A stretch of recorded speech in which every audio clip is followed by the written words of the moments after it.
If Ohio is the submarine class built to prevent nuclear war, then what class does America rely on when it needs something that can truly step into the dark and strike? The answer is the Virginia class. This is not the biggest submarine the United States has ever built, but it may be one of the most dangerous things ever sent into the ocean. Nearly 8,000 tons of steel, powered by a nuclear reactor built to last through its full service life, carrying enough firepower to sink warships, hunt submarines, launch missiles deep inland, and punch through some of the most heavily defended maritime zones on Earth. Virginia was not built to display power. It was built to disappear, to get close without being found, and to strike before the enemy fully understands what is killing them from below. But the most frightening part of the Virginia is not just the technology. It is the 135 people inside that hull. Men and women who accept months without sunlight, almost no real contact with their families, no room for mistakes, and no right to break down. Because one wrong move in the dark can turn the entire submarine into a steel tomb on the ocean floor. This is future war tech. In this episode, we break down how the Virginia class turns silence into a weapon, how it is designed to punch through Beijing's A2AD defenses and hunt some of Moscow's most dangerous undersea platforms, and why America's dominance beneath the surface is built not just on steel, sonar, and missiles, but on discipline, endurance, and the extreme human cost of keeping this machine alive. Chapter 1. The Ghost of the Ocean. Let's start with the numbers. 377 feet of steel, nearly 8,000 tons submerged, a nuclear heart designed to run for 33 years without refueling, 4 torpedo tubes in the bow, and 12 Tomahawk cruise missiles ready to launch. That is the Virginia class in its most basic form. But those numbers do not tell you what really makes this machine frightening. To dominate undersea warfare, Virginia does not need to be the biggest submarine, the fastest, or the one carrying the most firepower. It only needs to do one thing better than almost anything else in the water: disappear. And to disappear at the level Virginia does, the Pentagon had to solve 3 of the hardest physical problems in submarine warfare, barriers no previous undersea platform had fully overcome all at once inside a single hull. The first problem: betrayal from within.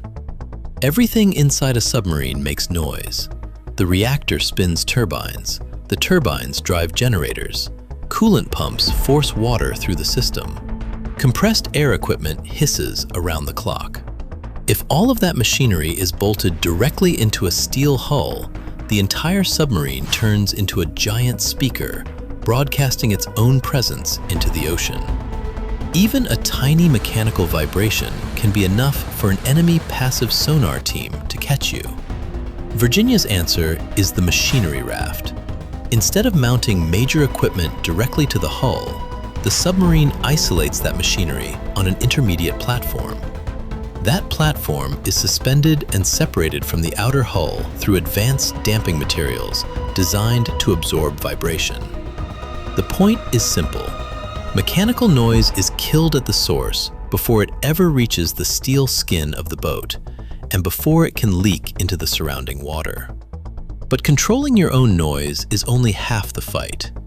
The other half begins when the enemy actively goes looking for you with sonar. That is why the outer hull of Virginia is not left as smooth, exposed steel. It is covered with thousands of specialized sound-absorbing tiles, known as anechoic tiles. They work like acoustic treatment in a recording studio, but engineered for low-frequency sonar in seawater. When enemy active sonar hits the hull, those tiles absorb part of the energy and scatter the rest. Instead of sending back a sharp, clean return that helps pinpoint the submarine, they leave behind a weak, distorted signal that is much harder to interpret. No submarine is truly invisible. Nothing under the sea is. But Virginia is built to compress the enemy's detection range down to the narrowest possible margin. And in undersea warfare, that margin can be the difference between survival and destruction. The second point, the signature of bubbles.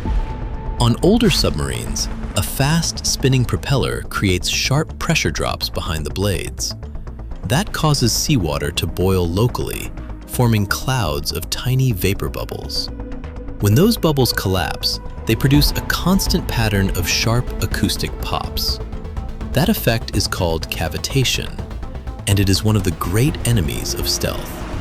Virginia reduces that problem with a pump jet propulsor. Instead of using an exposed propeller, the rotor sits inside a shrouded duct. Water is drawn in and pushed out in a much more controlled flow. Pressure stays more stable. Bubble formation is dramatically reduced, especially at patrol speeds, the speed band where a submarine hunter like Virginia spends much of its life stalking targets. The third problem, controlling chaos in shallow water.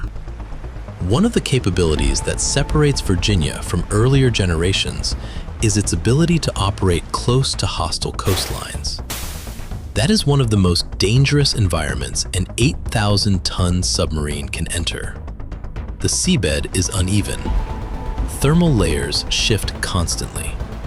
Currents can lift, pull, and push the submarine in unpredictable ways. Older submarines demanded constant manual correction. Sailors had to work hydraulic controls non-stop just to keep the boat stable. Virginia does it differently.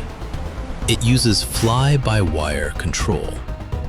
Its control architecture is digitized. The central computer makes hundreds of tiny corrections every second through the control surfaces, keeping the submarine stable with far greater precision. In practical terms, the crew is no longer just driving a submarine. They are managing something closer to an underwater jet. That gives Virginia the control it needs to move through tight straits and contested littoral waters, even beneath dense enemy sonar coverage, while staying balanced and quiet. But in the end, all of that advanced engineering, the machinery raft, the anechoic tiles, the pump jet, the fly-by-wire controls, exists for one reason only: to build a stealth shield for the people inside it. Inside the red-lit control room, the real battle is often decided by sonar operators. Their eyes stay locked on the waterfall display, a constantly scrolling screen of acoustic energy. Hundreds of meters below the surface, they have no camera view and no radar picture. Down there, everything is sound. A merchant ship leaves one acoustic line. A fishing vessel leaves another. A pod of whales throws back its own frequency pattern. And buried somewhere inside all that noise, an enemy submarine may leave behind a faint, barely visible trace.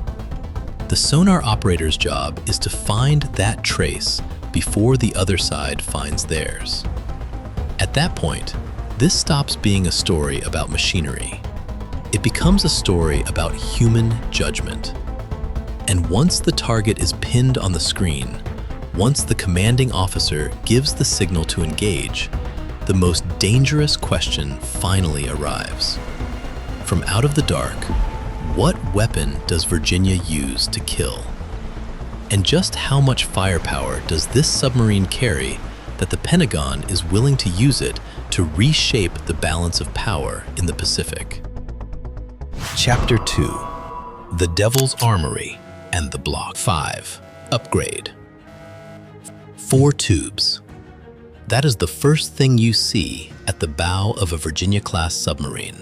4 533mm torpedo tubes, each wide enough to swallow a grown man. But what comes out of those steel tubes is the nightmare no fleet ever wants to face: That weapon is the Mark 48 ADCAP, one of the most advanced heavyweight torpedoes in the world. It weighs nearly 3,500 pounds and stretches more than 19 feet long. So, what makes it so feared? Most conventional torpedoes are effectively limited to shallower water. The Mark 48 is different. It can dive to around 800 meters, a depth very few undersea weapons can realistically operate in. That gives it the reach to hunt the most advanced nuclear submarines, even when they try to disappear into the deepest parts of the ocean. And the way it kills is even more brutal than the way it hunts. The Mark 48 is not designed for a simple, direct impact. Using its onboard sonar, it closes on the target and detonates beneath the hull. With a warhead carrying up to 640 pounds of explosive, the blast creates a massive gas bubble under the ship, lifting thousands of tons of steel upward in an instant, then letting gravity snap the keel apart as the bubble collapses. At roughly 100 kilometers per hour, about twice the speed of most warships, it moves less like a conventional torpedo and more like a fast-moving execution order. And even if a ship tries to evade, that may not save it. Through a guidance wire linking the torpedo back to the submarine, the Mark 48 can receive updates in flight and shift its attack path. Once a Mark 48 has picked up the scent of its target, this is no longer a pursuit. It is a death sentence, already in motion. But close-range killing beneath the surface is only the first layer of Virginia's firepower. The second layer extends its reach far beyond the ocean itself, the Tomahawk cruise missile. On the early Block 1 and Block 2 boats, Virginia carries 12 vertical launch system cells hidden forward in the hull. Those 12 missiles can fly low, stay difficult to detect, and strike targets more than 1,000 miles away with precision measured in feet. Command centers, radar sites, ammunition depots, anything fixed on land can be hit. A Virginia lurking offshore can send a dozen of these weapons deep into enemy territory, and the target may never know where the strike came from until the ground starts exploding. But for the Pentagon, 12 missiles was only the beginning. Block 3 marked the first major redesign. Instead of 12 separate launch cells, the Virginia Block 3 introduced the Virginia Payload Tubes, or VPT. But then came Block 5. This is the version that forces military planners in Beijing and Moscow to rethink the entire defensive equation. Engineers effectively cut the submarine open, stretched the hull by 84 feet, and inserted a new section called the Virginia Payload Module, or VPM. Inside that added hull section are 4 large vertical payload tubes, each capable of carrying 7 Tomahawks. 28 missiles in the new module. Add the 12 already carried forward. Total, 40 cruise missiles. Let that number sink in. A fast attack submarine hidden underwater, beyond radar, extremely difficult to track, carrying 40 land attack cruise missiles. Why does that number matter so much? Because it changes more than one submarine. It changes force structure. 15 Virginia Block 5 submarines, each carrying 40 Tomahawks, means 600 cruise missiles spread across dozens of invisible positions throughout the Pacific. In modern war, where hypersonic weapons can destroy exposed targets in minutes, survivability increasingly belongs to the force that can distribute its striking power without exposing its launch platforms. And Block 5 does not lose its killer instinct in the process. It still carries 4 Mark 48 torpedo tubes in the bow. It can still deploy unmanned undersea vehicles. Very few military platforms on Earth can combine undersea warfare, land attack, and special operations capability inside one hull under 500 feet long. But even a billion-dollar arsenal is just steel and circuitry without the people who fire it. Inside the red-lit control room, the weapons officer sits in front of the fire control system. Target coordinates, fuel status, real-time environmental updates. There is no dramatic red button. There is procedure, digital authentication, launch codes, confirmation under the Navy's two-man rule. No one fires alone. And once the sequence begins, the crew knows exactly what comes next. Within roughly 90 seconds, the first Tomahawk can be expelled from its tube underwater, break the surface, ignite, and turn toward its target before the ocean even closes behind it. The officer launching that weapon may not have seen sunlight in weeks. He may never personally see the target, but the enemy, thousands of miles away, may never know where the strike came from until it is already too late. 40 cruise missiles, smart heavyweight torpedoes, extreme stealth. Taken together, Virginia can start to look almost unreal. But the truth is harsher than that. A $3.4 billion submarine becomes nothing more than a steel coffin on the ocean floor if its most fragile and most important component fails. Not the reactor, not the weapons, the 135 people inside it. That is where the story goes next. Chapter 3: The Price of Silence. We have already talked about the technology, the firepower, the stealth, and the combat power of the Virginia class. But for that submarine to actually operate deep underwater for months at a time, the US Navy has to pay a different kind of price. Not in money, in the lives, the nerves, and the discipline of the roughly 135 people inside the boat. This is the part most people never see when they talk about American nuclear submarines. A Virginia deployment can last anywhere from 3 to 6 months, sometimes longer depending on the mission. For that entire stretch, the crew is almost completely cut off from the outside world.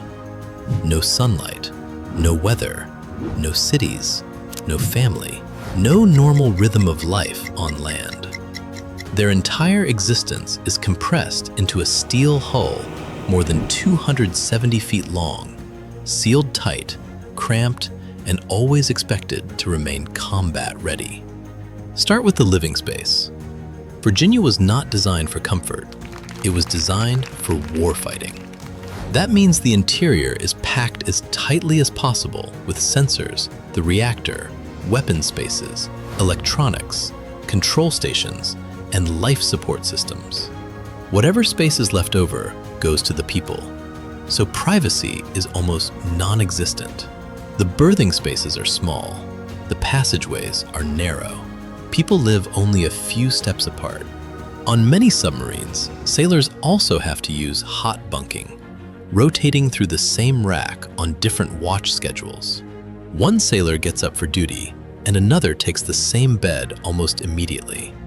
That tells you just how limited space really is on an undersea combat platform. Then there is the air and the living environment. The air inside a submarine does not come from nature. It comes from life support systems.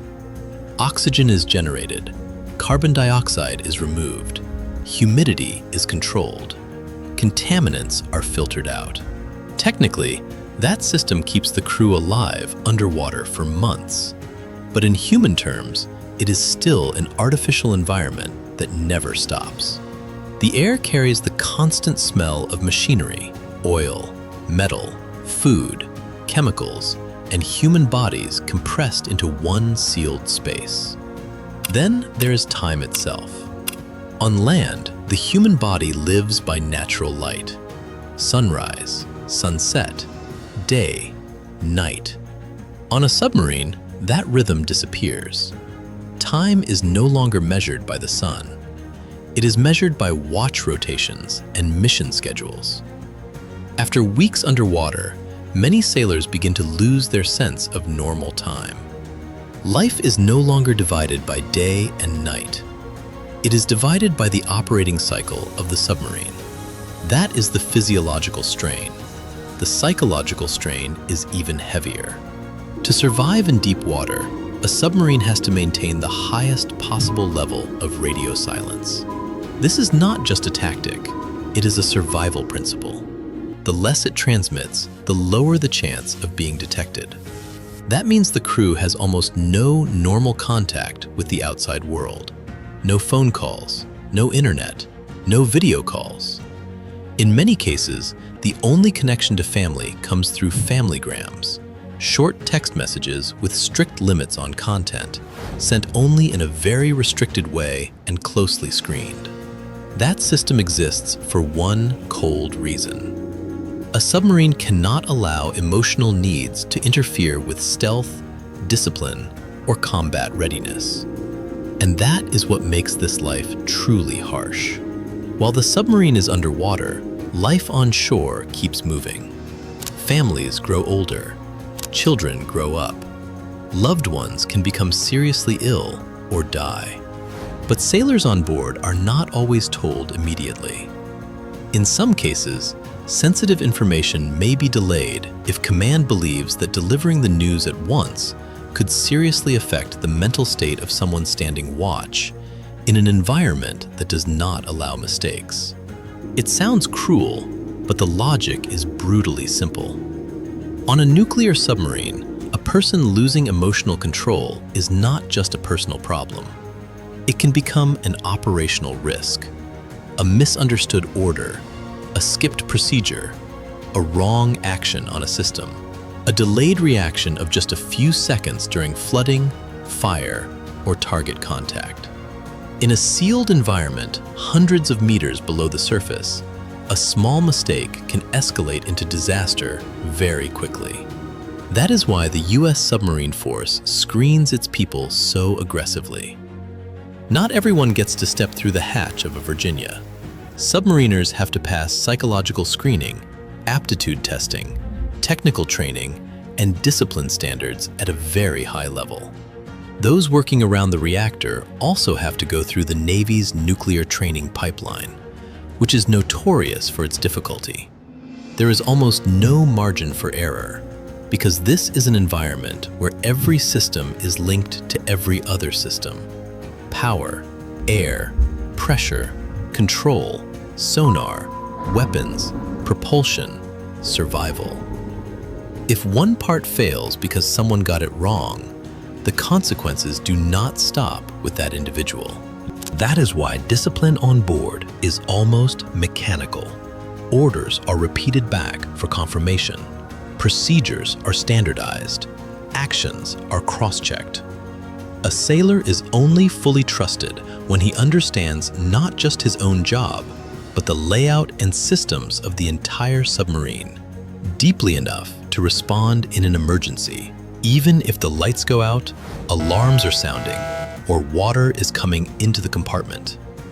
And that is when the bigger point comes into focus. The Virginia class is not powerful just because it has a nuclear reactor, Tomahawk missiles, or advanced sonar. It is powerful because the U.S. Navy has built a system that turns 135 human beings into part of that war machine. Cramped space, long isolation, absolute discipline, continuous psychological pressure, constant risk.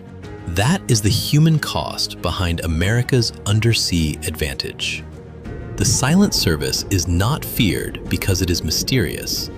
It is feared because its people accept living and operating in an environment that would break most others long before the mission ended. We have come a long way together in this episode. We have broken down the technology, measured the firepower, and seen the blood and strain behind the sonar watch. The Virginia is clearly an American masterpiece. But war does not happen in a laboratory. If you throw this masterpiece into the real world, into the biggest geopolitical contest of the 21st century, where does it actually stand? If World War III breaks out, how does this submarine class punch through China's supposedly impenetrable A2AD wall on its own? And if you put it head-to-head, one-on-one, in the depths of the Arctic against Russia's Yasen-M monster, which one comes out alive in the end?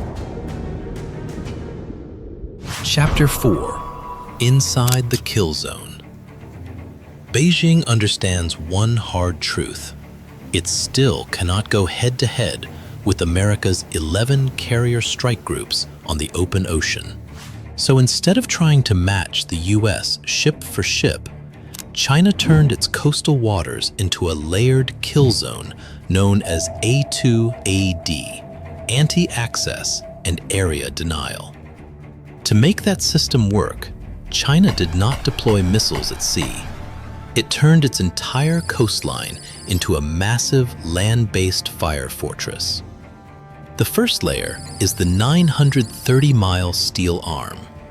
Look at the provinces of Guangdong, Fujian, and Zhejiang on the Chinese mainland. This is where missile units field the DF-21D, widely regarded as the world's first anti-ship ballistic missile.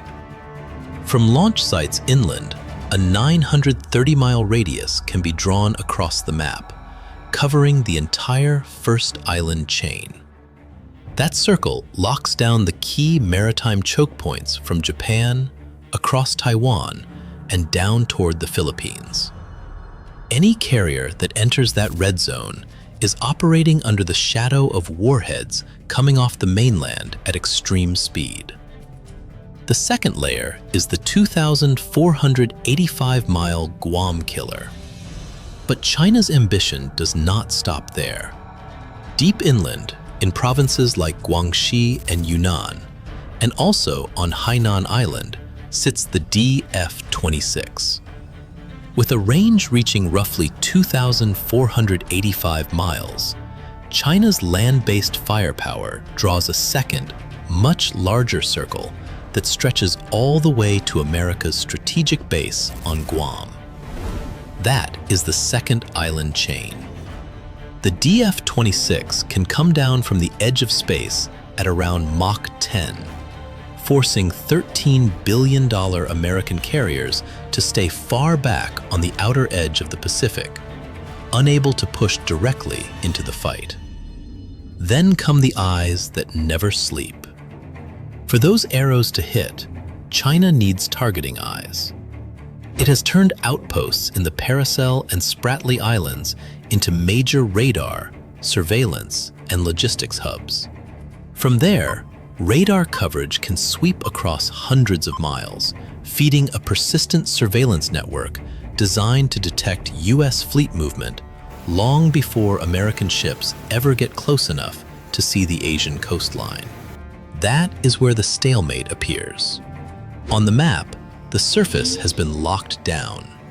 An invisible wall of fire separates the US Navy from its allies in Southeast Asia. American carriers cannot push through without risking a ballistic missile storm. And that is exactly where the Virginia class enters the picture. Once the surface and the sky become a denial zone, the United States is left with one option: go underneath the wall. America does not send one submarine. It unleashes a wolf pack. Picture this scenario. 4 Virginia Block 5 submarines depart Guam, dive deep into the Philippine Sea, and head west. Their objective is the Bashi Channel, the narrow passage between Taiwan and the Philippines. This is the strategic throat of the region, one of the few deep enough gateways for submarines trying to slip into the South China Sea. But to get there, the Virginia Wolfpack has to move through a killing funnel, one of the densest anti-submarine environments China can build. Above the water, Chinese KQ-200 maritime patrol aircraft keep circling, dropping sonobuoys in dense patterns to form an acoustic screening net. Below the surface, seabed sensors tied to what some analysts call an underwater Great Wall are positioned along reefs and choke points, waiting to catch even the smallest acoustic mistake. Virginia does not try to win that contest with speed. It wins with geometry. Using its highly precise fly-by-wire control system, a Virginia can move like a shadow, slipping close to underwater escarpments and seabed terrain. It can choose the deepest channels in the Bashi Channel and use the seafloor itself as acoustic cover, masking its movement from enemy sonar. At very low speed, the pump jet propulsor becomes exceptionally quiet, leaving behind almost no acoustic signature and none of the obvious bubble pattern that can betray a conventional propeller. But even that may not be enough if Chinese Type 054A frigates begin to close in. That is where Virginia's next card comes into play: digital ghosts. From its torpedo tubes, the submarine can deploy unmanned undersea vehicles, UUVs, programmed to emit deceptive acoustic signatures. To Chinese ASW forces, those signals can suggest that an American submarine is breaking south, running for escape. The response is immediate. Destroyers and patrol aircraft rush toward the decoy track, opening a temporary gap in the acoustic barrier. And that is all the Virginia Wolfpack needs. The boats slip through the gap and press into deeper water near Hainan Island, one of the most important strongholds of China's Southern Theater Fleet. Now, the door kicker is in position. And at that point, the most heavily defended A2 AD shield in the world is no longer looking outward. It is being watched from inside. Holding position near the enemy's core operating area, the submarines wait for a very low frequency signal from the United States.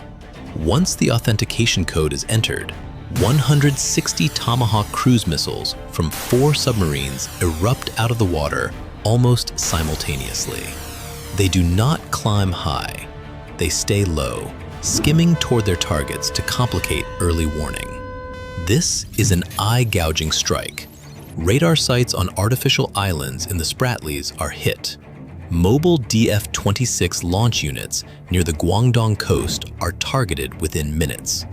The A2AD umbrella starts to collapse. The door is open. Only then do American carriers begin pushing across the first island chain to take control of the wider battle. Virginia has done its job. The door kicker has already gone to work. But the Pacific is not the only theater where Virginia has to prove itself. If you want a true peer hunter in the undersea world, you have to look north, toward the Arctic. That is where Virginia meets Russia's Yasen-M. At roughly 14,000 tons submerged, the Yasen-M is a heavy strike submarine armed with Zircon hypersonic missiles that can reportedly reach around Mach 8.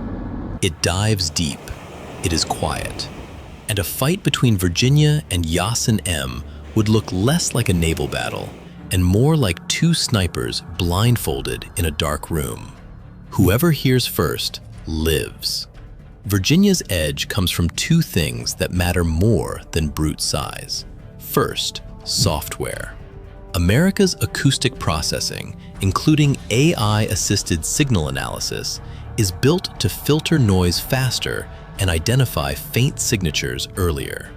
In a duel that may be decided by seconds, that matters. Second, scale. Russia can build only a limited number of Yasen-M boats under severe industrial and economic strain. The United States, by contrast, continues producing Virginias and upgrading the class as it goes. That is why the Virginia program remains the backbone of America's undersea dominance strategy. More than 24 boats are already in service. Additional Block 5 submarines are under construction, and future Block 6 and Block 7 concepts are aimed at even lower acoustic signatures, deeper AI integration, and broader use of unmanned systems. All of it serves one objective: keep Virginia at the center of America's undersea combat power and widen the gap against every rival. In a long war of attrition, even a powerful Russian hunter-killer cannot survive forever against a coordinated Virginia wolfpack operating across multiple oceans. And Virginia has something its rivals do not: numbers, operational experience, and a global support architecture built around satellites, P-8 patrol aircraft, SOSUS-style undersea surveillance, allied bases, and integrated intelligence networks that give each Virginia a much richer picture of the battle space than a Yasen-M is likely to have. That is before you even add the rest of America's naval system behind it.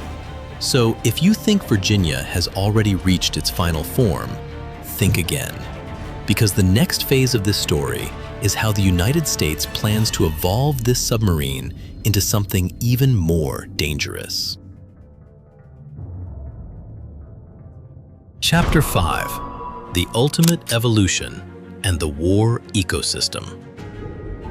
Today's Virginia is already a ghost, but military history never stands still. While America's rivals are still trying to catch up to Block 5, the Pentagon is already sketching out what comes next. Block 6 and Block 7 are not just upgrades. They represent a fundamental shift in how undersea warfare could be fought. With Block 6, the top priority is acoustic dominance. Engineers are exploring next-generation anechoic coatings and even biomimetic surface materials inspired by shark skin, all designed to further reduce sonar returns and make the submarine even harder to detect.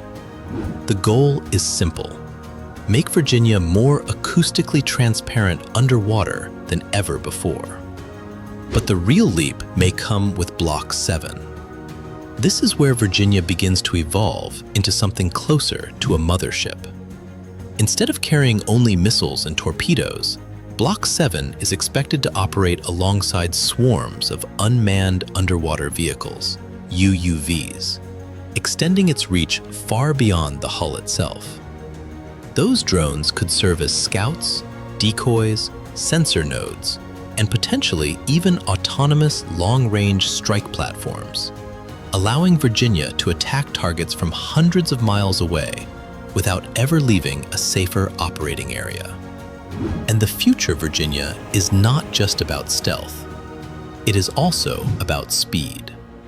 That is where the conventional prompt strike program comes in, a submarine-launched hypersonic weapon designed to hit land targets at speeds above Mach 5. Combined with Virginia's stealth, that kind of weapon would create something extraordinarily dangerous. A strike platform that can stay hidden until the last possible moment, then deliver an attack on compressed timelines that leave almost no room for response. But Virginia is at its most powerful when it does not operate alone. Its real strength comes from being part of a larger warfighting ecosystem. Picture a Gerald R. Ford-class supercarrier operating offshore, drawing the attention of the enemy's surveillance network and concentrating the visible weight of American power. Above the battle space, P-8 Poseidon patrol aircraft and MQ-25 Stingray drones feed targeting data across the network, helping build a wider picture of the fight. Down below, Virginia receives that information, stays out of sight, and delivers the strike from the dark. At the center of that system is artificial intelligence.